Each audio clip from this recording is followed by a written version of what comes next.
Order! Order! You are an incorrigible delinquent at times. Behave yourself, man! We start tonight with an undercover investigation into the use by some churches of a controversial therapy to rid people of homosexuality. An ITV News reporter filmed himself undergoing what's known as gay conversion therapy at a Pentecostal church in Kent. The pastor there told him it would rid him of Satan. A recent survey suggests tens of thousands of gay people in the UK have been offered or undergone the treatment, mostly by faith groups. The government is currently considering how to ban it in England and Wales. And a warning, Paul Brand's special report contains disturbing images of the therapy being performed. Our reporter's entering a branch of one of the world's biggest churches. Morning. There's a picture of its Nigerian founder on the wall, but this is Dartford in Kent. I'm meant to see Pastor Benga at 11, so... Winners Chapel said its aim is to liberate people from every oppression of the devil.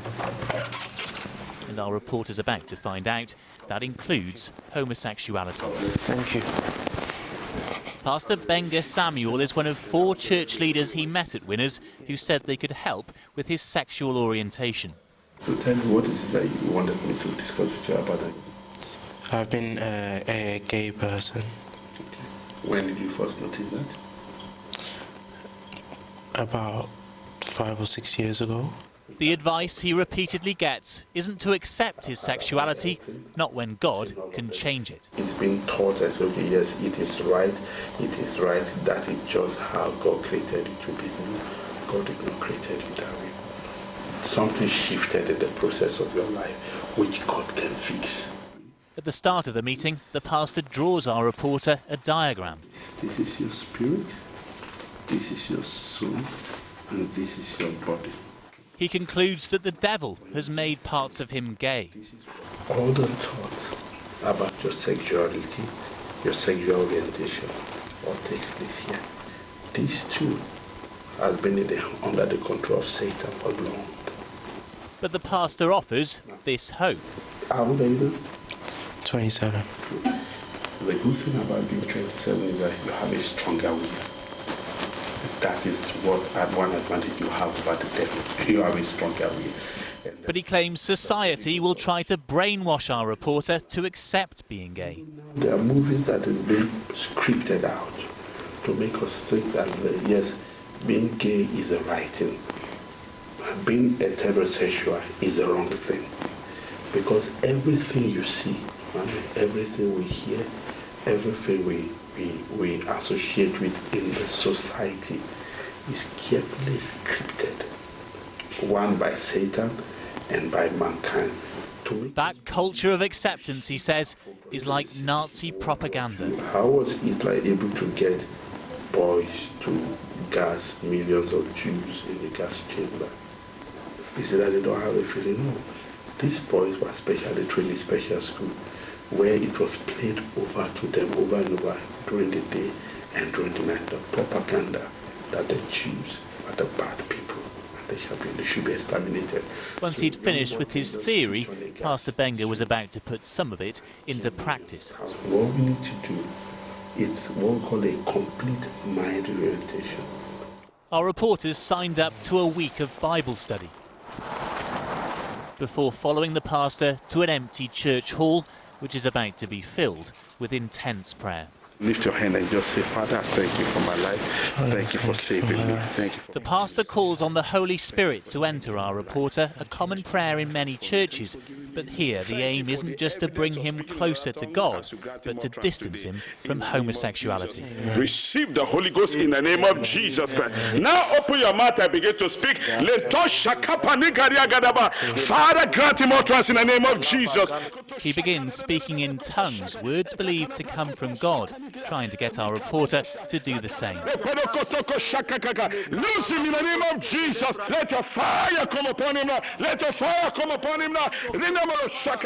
Another pastor joins in as our reporters spun around the floor. Flow in the name of Jesus. Now in the name of Jesus. Let there be a release now in the spirit. In the name of Jesus. It's more than 20 minutes before the prayer's finally over. Father, thank you. In Jesus' mighty name we have prayed. Amen. Winners Chapel says it'll investigate what we filmed here, but denies that it ever tries to change someone's sexuality. It claims its pastors are open to people of all sexual orientations, but tonight they stand accused of failing to practice what they preach. That is astonishing, isn't it? I mean, it's by no means a one-off, and I think people will be quite surprised to understand that it isn't illegal. No, Mary, the government wants a ban. The question is of what exactly, because so-called conversion therapy is often hidden, it is difficult to define, which is why we've spent 6 months investigating what really goes on here. And Winners Chapel is by no means the only organisation that we will be reporting on this week. We've discovered that these practices are widespread in many organisations in many different forms. As you heard there in my report, Winners Chapel says what it does is not conversion therapy. It says it follows the teaching of the Bible to love everyone regardless of their sexual orientation. And at the heart of all of this, there is a clash of freedoms, the freedom to be who you are and the freedom to believe what you want. I think for the government, the line is where those private beliefs pose a public harm, and certainly all the psychologists, all the psychiatrists in Britain do think this practice is potentially harmful, and given there is no evidence that someone can change their sexuality, the government's now got to come up with how they're going to change the law. OK, fascinating, and there'll be more of this later this week, yeah? Thank you, Paul. And we begin with the second part in our series investigating so-called gay conversion therapy. Our undercover reporter filmed with a Christian charity that claims you can change your sexuality and uses manuals comparing homosexuality to paedophilia. Well, one senior psychiatrist told ITV News this is not just wrong, but it can even be harmful. Paul Brand has this special report. These are the steps some are willing to take to change their sexuality. Our reporter's making his way to the back of a church in London to get the advice of this man. Hey, would you like a drink? I've actually got some water with me, so I'm all right. From this office, Paul Beadle runs an organisation called Journey UK. The Christian charity it offers help with all kinds of unwanted attractions, including to the same sex. I feel like I might need to get a bit more support. At first, our reporters told Journey's mission isn't to alter his sexuality. We don't come here and say we try and change anyone or heal anyone, whatever their attraction is. But while change isn't the aim, he's told it can be the outcome.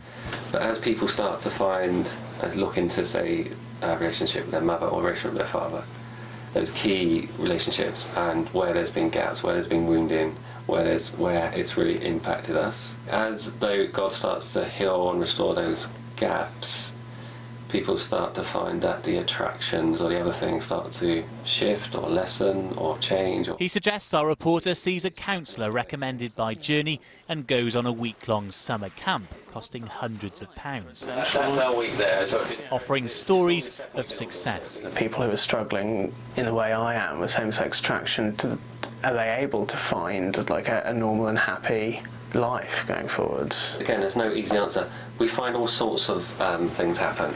We don't make marriage the goal, sexual marriage the goal.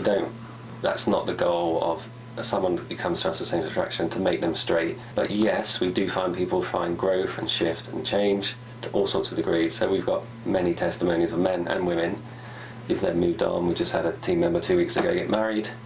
A woman who's been dealing with same-sex attraction came to us about 7 years ago and then became part of that team, has found as she's been able to accept her own womanhood and femininity and feel more solidity in that, as that's been restored, then the need to connect with women in an unhealthy way has lessened and diminished.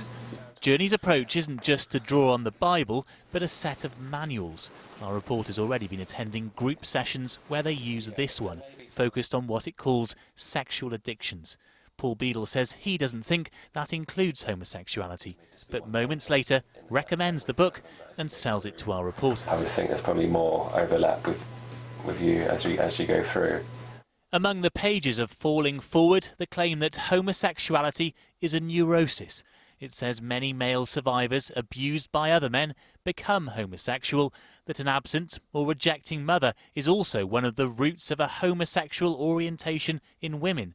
And it lists homosexuality alongside pornography, bestiality and child molestation as sexual addictions. It's lessened and We took those claims and our footage to a senior psychiatrist. I have to say I'm rather shocked to hear that. And all the professional bodies agree that trying to change someone's sexuality is unethical and potentially harmful.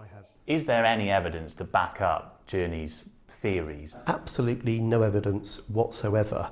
And if you're then subject to somebody who is trying to at least infer that it is somehow pathological, that's going to increase the feelings of stigma, which is actually going to contribute to real mental health problems as against these totally fictitious ones. Paul Beadle told us Journey UK will now review its materials. He says they didn't write the Falling Forward manual and it's been taken off their website. So the Heart Leaders next week, maybe see you there. He says his organisation welcomes everyone, whatever their sexuality, but admits that conversion therapy is very difficult to define, with the government currently trying to design a ban which may see people leave these practices for good. Paul Brand, ITV News.